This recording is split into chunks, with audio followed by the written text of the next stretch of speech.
Hello students, welcome to our YouTube channel the keys of chemistry. आज हम बात करेंगे specific conductance, molar conductance, equivalent conductance के बारे में। इन मतलब ये क्या है और इनके बीच में क्या रिलेशन है। पिछले वीडियो में हमने बात किया था रिगार्डिंग ओम्स लॉ, और ओम्स लॉ में हमने तीन टर्म्स के बारे में बात किए थे। एक था करंट, और एक था पोटेंशियल डिफरेंस, और एक था रेजिस्टेंस। और इन तीनों के बीच में भी क्या रिलेशन था, वो सब बात हम वहां पे कर लेते हैं। अगर आपने वो वाला वीडियो नहीं देखे तो जाइए, लिंक डिस्क्रिप्शन में है, जाके देखिए वो वीडियो, फिर यहाँ पे आइए। ठीक है, तो करंट, पोटेंशियल डिफरेंस और रेजिस्टेंस। और वहां पे हमने बात किया था कि resistance is equals to 1 by conductance, that is the reciprocal of resistance is called conductance. तो कंडक्टेंस का मतलब क्या है? The as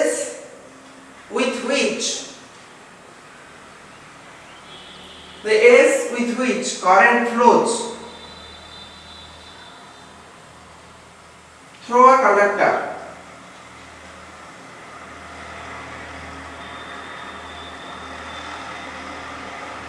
is called conductance। तो कंडक्टेंस से वो तीन चीजें आते हैं। एक होता है स्पेसिफिक कंडक्टेंस, एक होता है मोलर कंडक्टेंस, और एक होता है इक्विवेलेंट कंडक्टेंस। तो स्पेसिफिक कंडक्टेंस क्या है?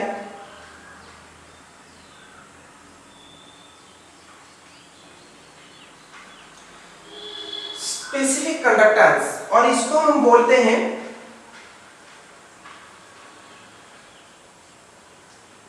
कंडक्टिविटी।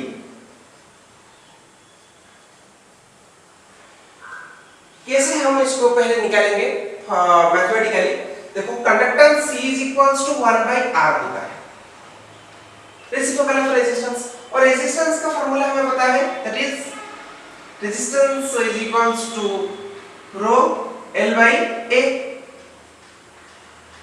तो रो L by A ये ऊपर जब चला जाएगा कैसा हो जाएगा? ये 1 by रो रह जाएगा, और ये L by A है तो A by L हो जाएगा।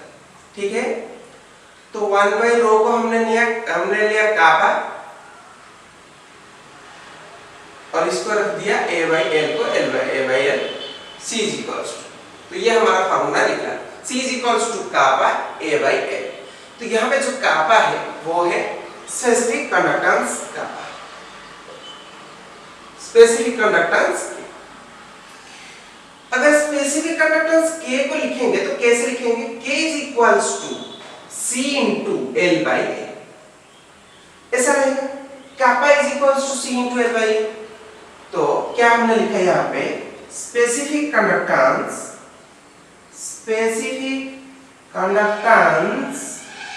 यहाँ पे जहाँ मैंने लिखा है, जो मैंने यहाँ पे लिखा है उसको ही वहां पे लिख रहा हूँ। Specific conductance is equals to conductance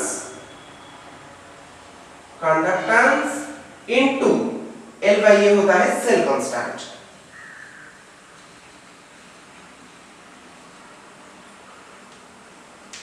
L by A होता है क्या? Cell constant L by A।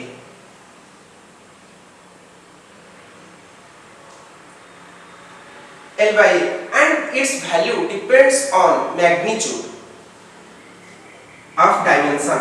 मतलब कि ये वैल्यू डायमेंशन पे पूरा डिपेंडेंट है। एक स्टार मार्क देके लिख दो कि जो सेल कांस्टेंट है वो फुल्ली डिपेंडेंट है किस पे? डायमेंशन पे। बढ़ेगा ना भाई, तो मतलब लेंथ है, एरिया है, तो वो जो बढ़ेगा घटेगा तो इसका वैल्यू भी अफेक्ट करेगा ना। ठीक है, तो specific conductance is equals to क्या होता है? Conductance into cell constant. ये वैल्यू हमसे कहां से पता चला? ये वैल्यू हमसे यहां से पता चला कि conductance is equals to kappa into A by L। ये वैल्यू हमसे कहां पता चला? ये वैल्यू हमसे पता चला R is equals to rho L by A। यहां से हमको वो वैल्यू पता चला। मैं फिर से बोल रहा हूं, अगर आपने वो वाला वीडियो नहीं देखा है, ओम्स लॉ वाला वीडियो, तो जाके देखिए, मैं ब्रीफली एक्सप्लेन किया हूं वो वाला वीडियो में। ठीक है, तो ये गया हमारा स्पेसिफिक कंडक्टेंस। एक और चीज बात कर लेते हैं कि स्पेसिफिक कंडक्टेंस का रहता है unit ohm inverse centimetre inverse. Ohm inverse centimetre inverse रहता है स्पेसिफिक कंडक्टेंस का यूनिट। कैसे हुआ देखो, स्पेसिफिक कंडक्टेंस था, यहाँ पे क्या है कंडक्टेंस है, कंडक्टेंस है मतलब ओम इनवर्स है, ओम इनवर्स लिख सकते हैं, मो भी लिख सकते हैं, तो ओम इनवर्स है। और यहाँ पे क्या है, यहाँ पे होगा ये cm लेंथ है और यहाँ पे नीचे एरिया है तो cm स्क्वायर आएगा, तो नीचे रह जाएगा cm, यहाँ पे है ओम इनवर्स, यहाँ पे है cm इनवर्स, हो गया ओम इनवर्स cm इनवर्स। आप मो भी लिख सकते हैं, मो cm इनवर्स भी आप लिख सकते हैं, ठीक है। तो ये बात हो गया हमारा स्पेसिफिक कंडक्टेंस के बारे में। अभी हम चलते हैं मोलर कंडक्टेंस क्या है, ठीक है, इसको मिटा देते हैं। तो अभी हम क्या बात करेंगे, मोलर कंडक्टेंस, और इसको क्या बोलते हैं, मोलर कंडक्टिविटी। मोलर कंडक्टिविटी लिख सकते हैं या नहीं तो आप मोलर कंडक्टेंस भी लिख सकते हैं, ठीक है। और इसको हम सिंबलाइज करते हैं ऐसे, ऐसे सिंबल करते हैं, ऐसे नहीं, ऐसे मैंने दे दिया, इसको ऐसे सिंबलाइज करते हैं। तो मोलर कंडक्टिविटी क्या कहता है एक्चुअली, मोलर कंडक्टिविटी क्या है, molar conductance, the conducting power of ions produced from 1 mole of electrolyte in aqueous solution. एक मोल का इलेक्ट्रोलाइट अगर हम लेंगे, उसमें से जो आयन प्रोड्यूस्ड होगा, जितना भी आयन वो एक मोल का सॉल्यूशन से प्रोड्यूस होगा, उसका जितना रहेगा कंडक्टिविटी, उसे हम बोलेंगे मोलर कंडक्टिविटी। जैसे स्पेसिफिक कंडक्टेंस होता था, स्पेसिफिक कंडक्टिविटी होता था, वैसे ही ये है क्या, मोलर कंडक्टिविटी। डेफिनेशन लिख लेते हैं पहले, द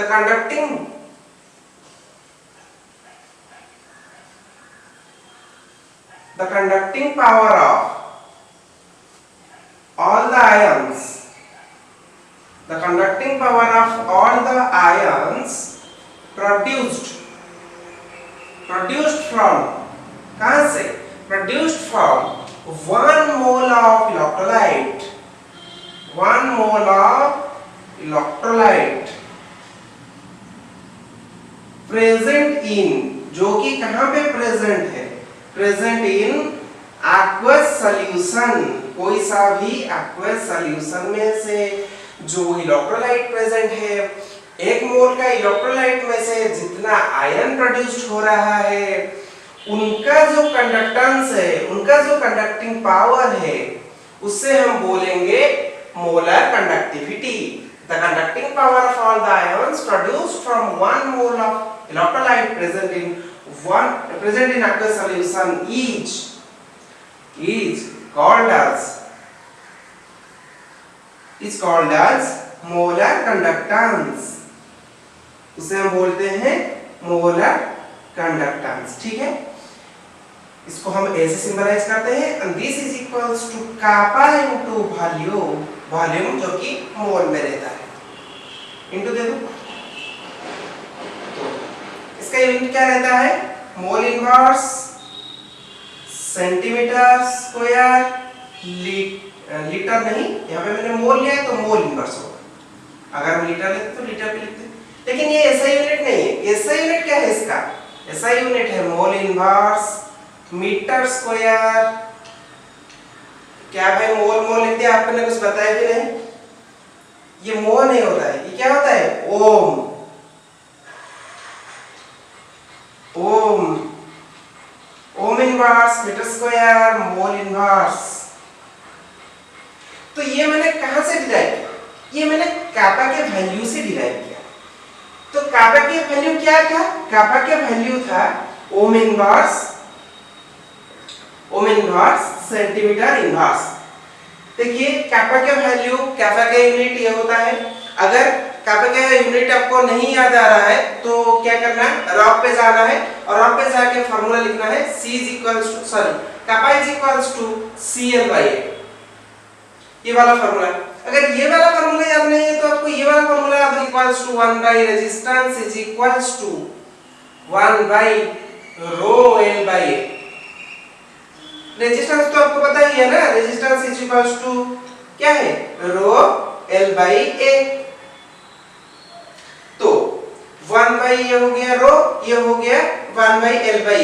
1 बाय L/A क्या है, A/L है, तो 1 बाई रो को हमने लिया है क्या, कापा लिया है, और ए बाई एन है वो सेल कांस्टेंट वाला। तो कापा का यूनिट क्या होगा, कापा का यूनिट होगा K is equals to C into क्या होगा, देखो यहाँ पे देखो, kappa is equals to C into यहाँ पे A बाई N है तो ऊपर चले जाएगा तो L बाई A हो जाएगा। तो L बाई A हो गया ये हमारा cell constant.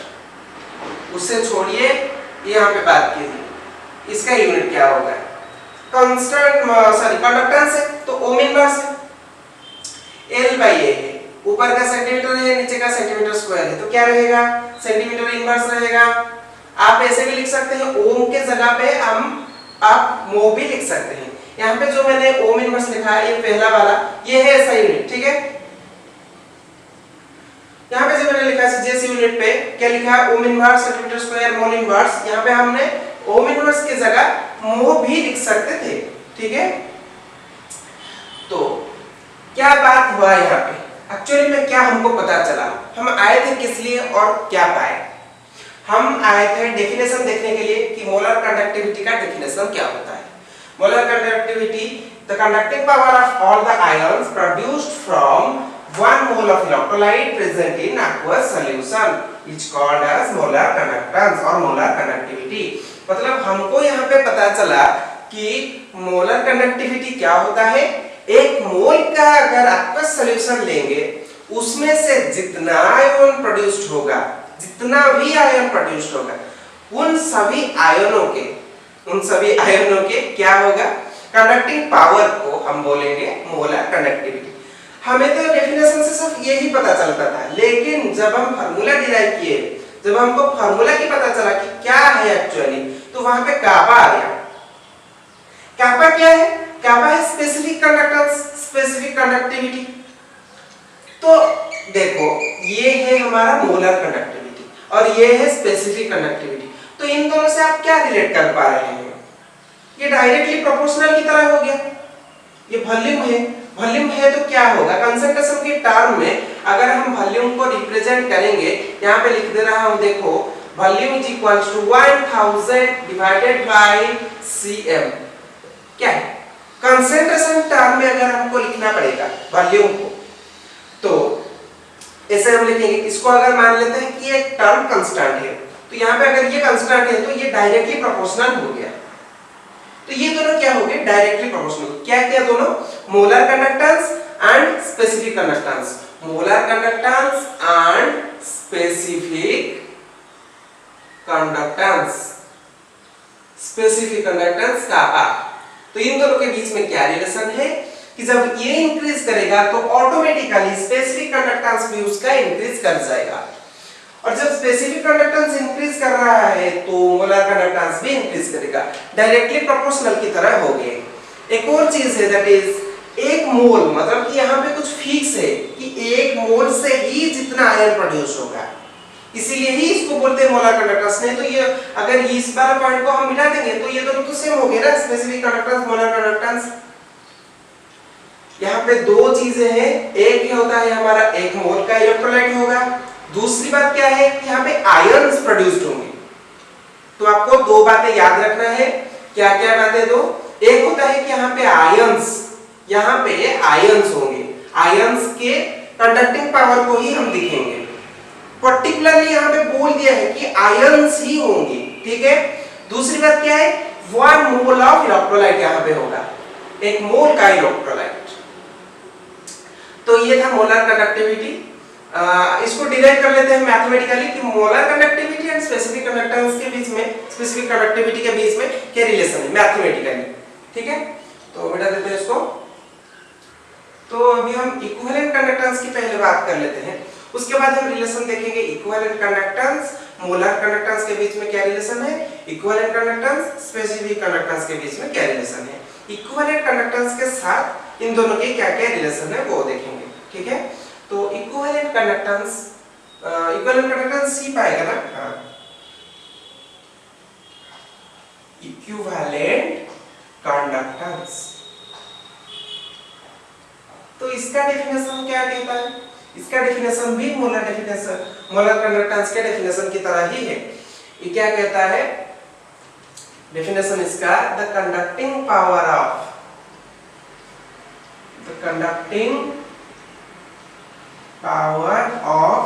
all the ions present in नहीं, produced लिखो, produced in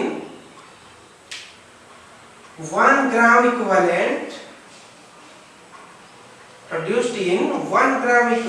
of the aqueous solution।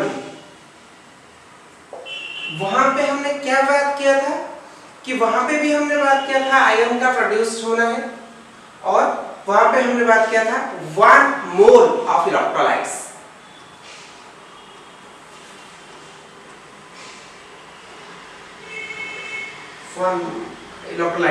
1 gram equivalent of the electrolytes present in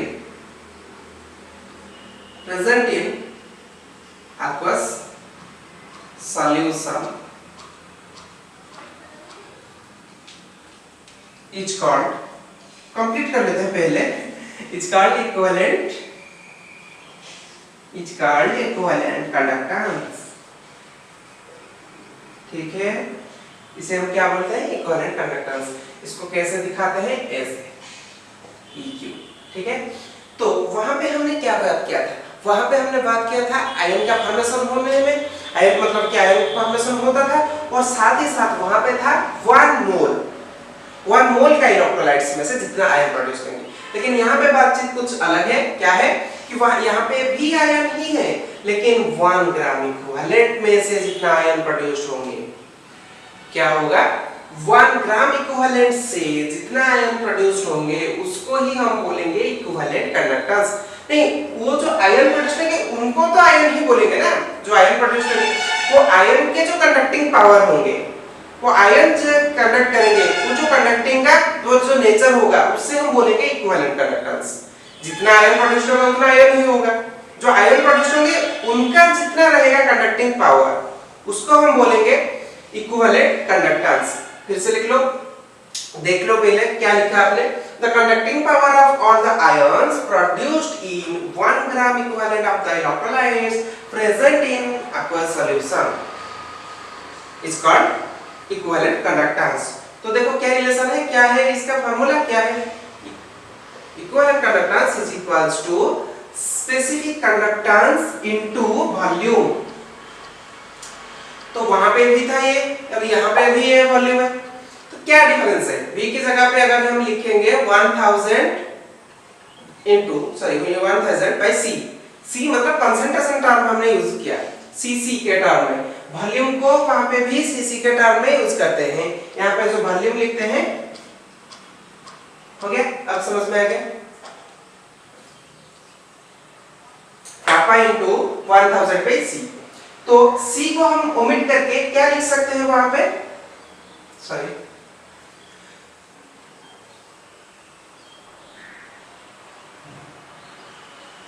यहाँ पे क्यों ना लिख के यहाँ पे cc लिख दो, अच्छा रहेगा। ठीक है, कंसंट्रेशन टर्म दे दो cc, अच्छा रहेगा। तो यहाँ पे हम क्या लिखेंगे अभी, k into 1000 divided bye c हो गया, c वाला cc है, ये c वाला cc है, तो क्या है, नॉर्मलिटी है।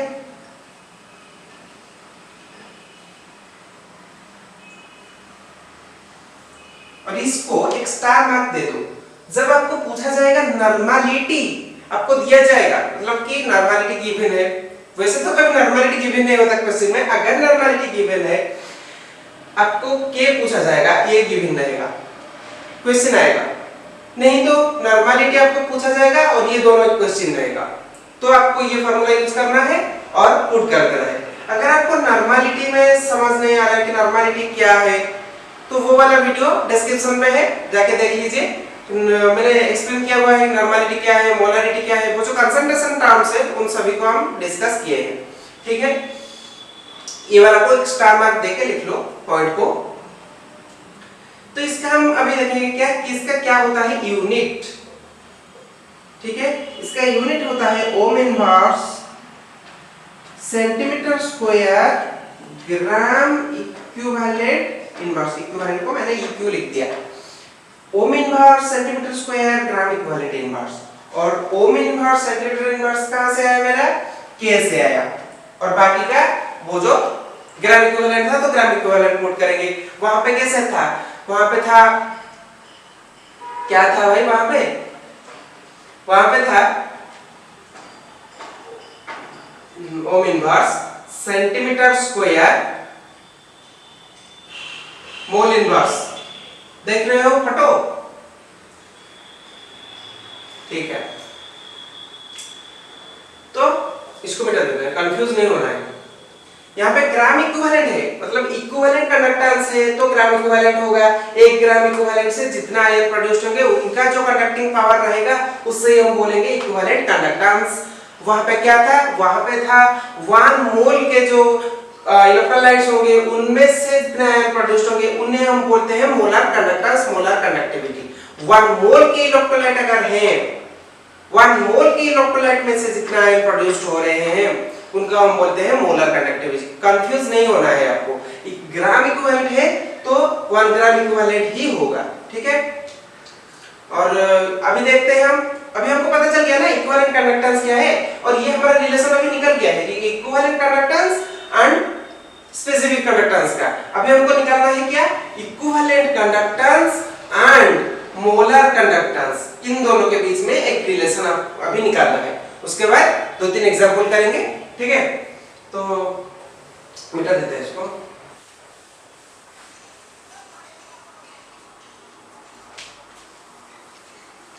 तो देखो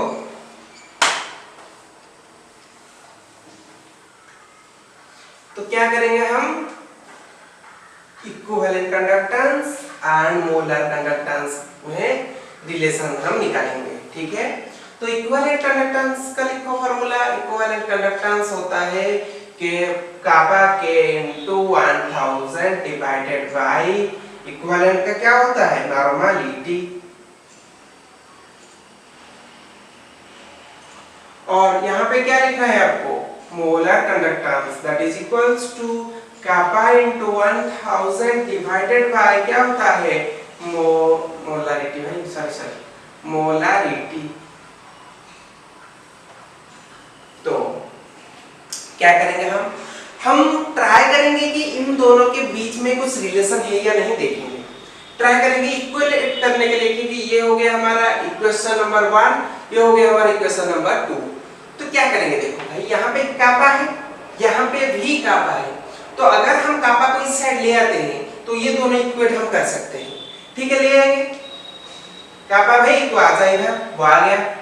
अब जब वो आ गया है तो क्या हो जाएगा, दिस इज इक्वल्स टू, ये ऊपर नीचे हो जाएगा और ये चला जाएगा ऊपर, इनटू नॉर्मलिटी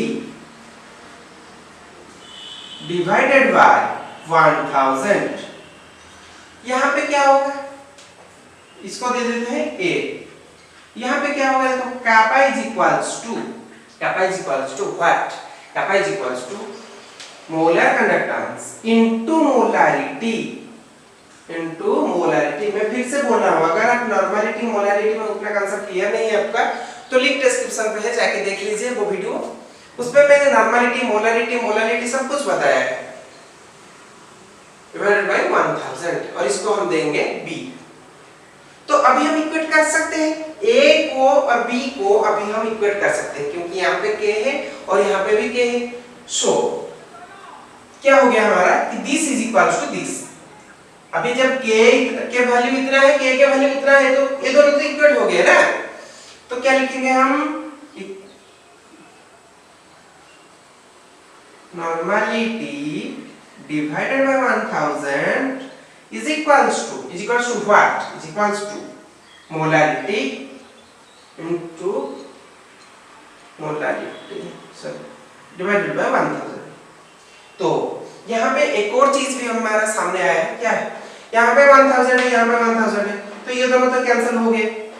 जब ये दोनों कैंसिल हो गए तो हमको क्या मिला, हमको ये मिला। मैं क्या कर रहा हूँ, यहाँ पे इसको हम इसके नीचे ले रहे हैं, ठीक है। तो इसको जब इसके नीचे लेंगे या इसको ऊपर रखेंगे, आपकी मर्जी। चलो ठीक है, इसको ऊपर रखते हैं।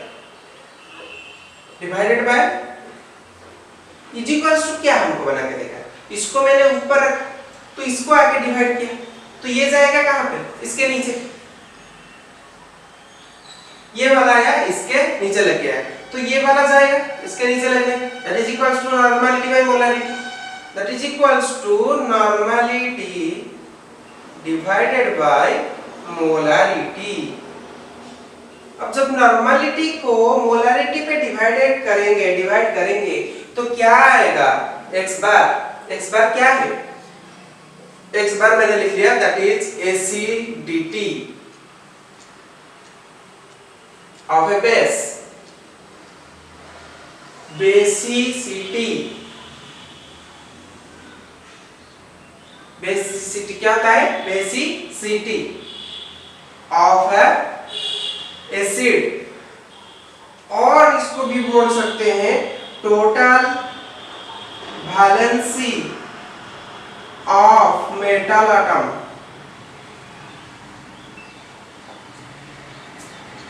जो टर्म था एसिडिटी के लिए मतलब कि बेसिसिटी होता था, मतलब कि एसिड के लिए बेसिसिटी होता था, बेस के लिए एसिडिटी होता था, वो वाला टर्म में हमको बच गया।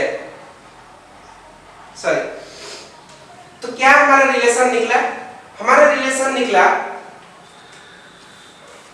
Relation that is molarity divided by is equals to acidity और बेसिसिटी। अब जब इन दोनों को हम डिवाइड करेंगे तो हमारा निकलेगा या तो एसिड का बेसिसिटी निकलेगा या नहीं तो बेस का एसिडिटी निकलेगा। अगर ये वैल्यू गिवन है तो ये पूछेगा क्वेश्चन, मतलब कि नीचे वाला वैल्यू गिवन रहेगा, ये वाला वैल्यू गिवन रहेगा, तो ये वाला क्वेश्चन पूछेगा।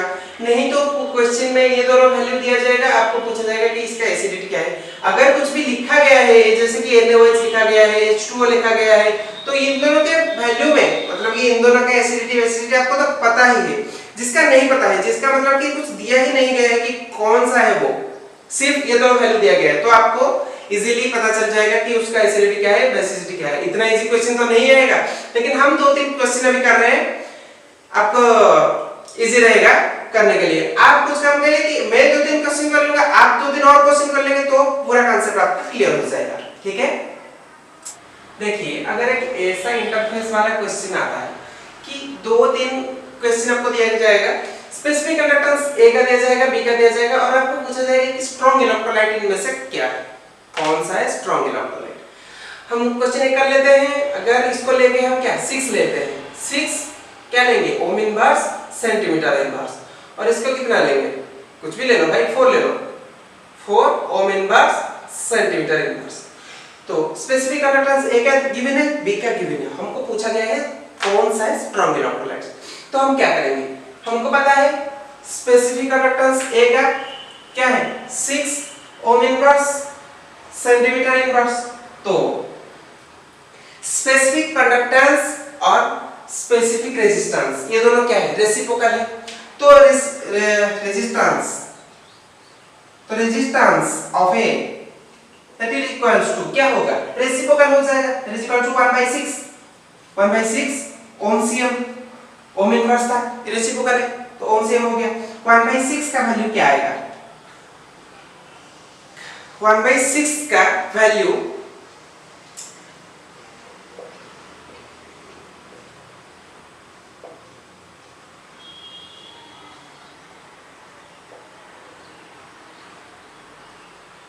तो 1.6 आता है ना। देखिए मेरा मैथ थोड़ा वीक है। 1.6 ओम सीएम और B का दिया गया है 4 ओम इनवर्स, तो resistance of B 1/4 ohm cm. तो 1/4 अगर करेंगे तो क्या आएगा, फिर से वही बात भाई,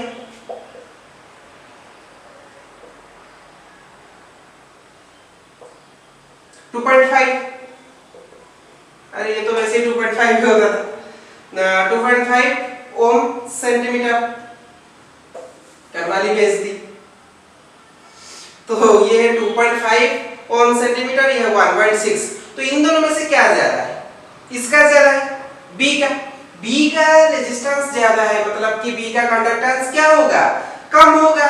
और स्ट्रॉन्ग इलेक्ट्रोलाइट क्या है? जो ज्यादा कंडक्ट करता है। ज्यादा कंडक्ट क्या किया? फिर ए में कंडक्ट किया। इन दोनों के कंपैरिजन में बी का रेजिस्टेंस ज्यादा है, मतलब कि वो रेजिस्ट ज्यादा करता है, तो कंडक्ट उतना नहीं कर पाता है। तो बी का हो गया डाउन और ए का हो गया हाई। तो which one is strong electrolyte? Answer होगा ए। इस तरह के जितने भी क्वेश्चंस है आप खुद करिए। अगर कुछ डाउट है तो हमारा व्हाट्सएप में ग्रुप है, लिंक डिस्क्रिप्शन पे भी है, वहां पे आप अपना डाउट पूछ सकते हैं। ठीक है, एक और प्रॉब्लम करते हैं। देखिए, अगर एक ऐसा इंटरफेस वाला क्वेश्चन आया है जहां पे हमको मोलरिटी गिवन है, मोलरिटी कितने लेते हैं? 1 एम ले लेते हैं। रेजिस्टेंस ऑफ द सेल, वो resistance of the solution given है, रेजिस्टेंस को ले लेते हैं 4 ओम। सेल कांस्टेंट भी गिवन है, सेल कांस्टेंट 2 सेंटीमीटर इनवर्स। ऐसा कुछ आपको अगर क्वेश्चन दिया गया है, मोलरिटी गिवन है, resistance of the solution given है, cell constant of the cell given है, और आपको पूछा गया है स्पेसिफिक कंडक्टेंस। तो आपको पता है स्पेसिफिक कंडक्टेंस क्या होता है? Specific conductance is equals to conductance into cell constant. Conductance into cell constant, तो कंडक्टेंस कहां पे है? यहां पे है। Resistance of the solution 4 ohm है, तो दिस इंप्लाइज कंडक्टेंस क्या होगा? 2.5 ओम इनवर्स। ये कंडक्टेंस है, तो रेजिस्टेंस सॉरी कंडक्टेंस है, तो रेजिस्टेंस इनवर्स है ना, रेसिप्रोकल है। तो 2.5 ohm inverse into cell constant कहां पे है? यहां पे 2 centimetre inverse.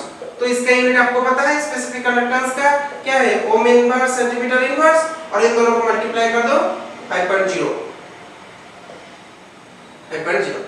Ohm inverse centimetre inverse.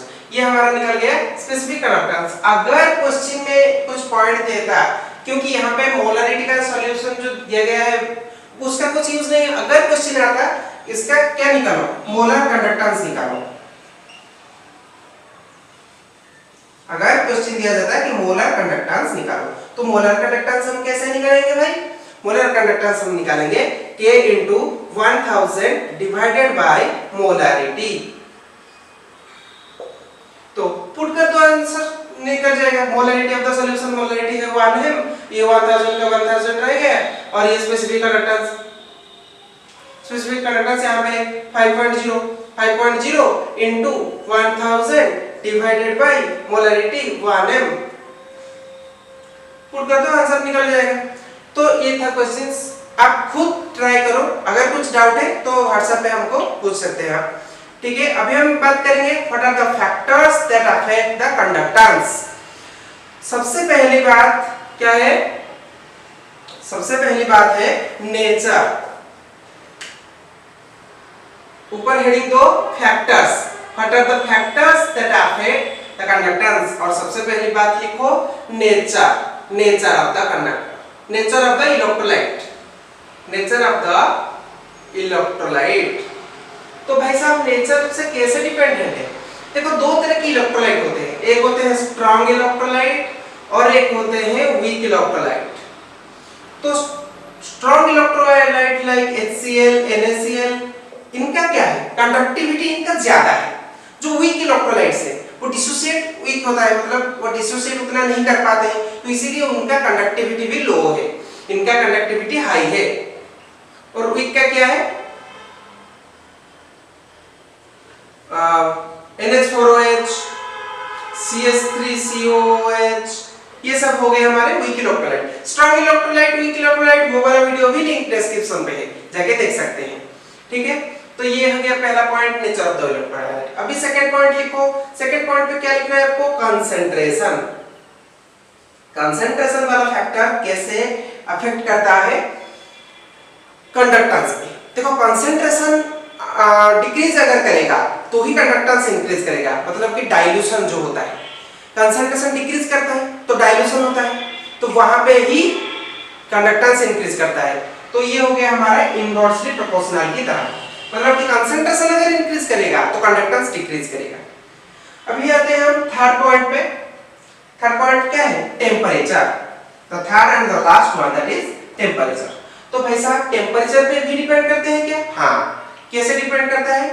For every 1 degree rise of temperature the conductance increase by 2%। Note कर लो इसको, ये वाला पॉइंट। 1 डिग्री अगर हम राइज करेंगे टेम्परेचर को तो वहां पे 2% ऑलरेडी इंक्रीज हो जाएगा। यहाँ पे 1, यहाँ पे 2, यहाँ पे 1, यहाँ पे 2, यहाँ पे मैंने 1 राइज किया, यहाँ पे 2 राइज हो गया, यहाँ पे 1 राइज किया, फिर यहाँ पे 2 राइज हो गया। तो टेम्परेचर से डायरेक्टली प्रोपोर्शनल की तरह है। और यहाँ पे है क्या कि 1 डिग्री अगर हम राइज कर रहे हैं टेम्परेचर को 1 डिग्री इंक्रीज कर रहे हैं तो यहाँ पे 2% इंक्रीज हो रहा है कंडक्टेंस। तो फिर से मैं बोल रहा हूँ, व्हाट आर द फैक्टर्स? पहली बात है कि नेचर ऑफ द इलेक्ट्रोलाइट। अगर स्ट्रांग इलेक्ट्रोलाइट है तो कंडक्टेंस हाई होगा, अगर वीक इलेक्ट्रोलाइट है तो कंडक्टेंस लो होगा। दूसरी बात हमने क्या बात किया कि कंसंट्रेशन ऑफ द सॉल्यूशन। तो कंसंट्रेशन ऑफ द सॉल्यूशन से वो इनवर्सली प्रोपोर्शनल की तरह है। अगर कंसंट्रेशन इंक्रीज करेगा तो उतना कंडक्टेंस नहीं हो पाएगा। थर्ड पॉइंट हमने बात किया टेम्परेचर के बारे में कि टेम्परेचर डायरेक्टली प्रोपोर्शनल की तरह होता है। टेम्परेचर अगर इंक्रीज हो रहा है तो कंडक्टेंस भी इंक्रीज हो रहा है, लेकिन up to a certain limit. क्योंकि ऐसा नहीं कि हाँ टेम्परेचर इंक्रीज करते जाओ 100 degree 200 degree 300 degree 500 degree 10,000 degree 20,000 degree, ऐसा नहीं। Up to a certain limit होता है। मतलब जितना तक वो रहेगा ना भाई, अगर वो नहीं रहेगा, अगर आप उसको पूरे मिटा दोगे गर्म कर करके तो वो कंडक्ट कैसे करेगा? ठीक है, only up to a certain limit. Every 1 degree rise in temperature the conductivity increases by 2%। तो ये था हमारा video regarding molar conductance, equivalent conductance and specific conductance. अगर आपको मेरा ये वीडियो अच्छा लगा तो वीडियो को लाइक करें, अपने दोस्तों के साथ शेयर कीजिए। Thank you so much.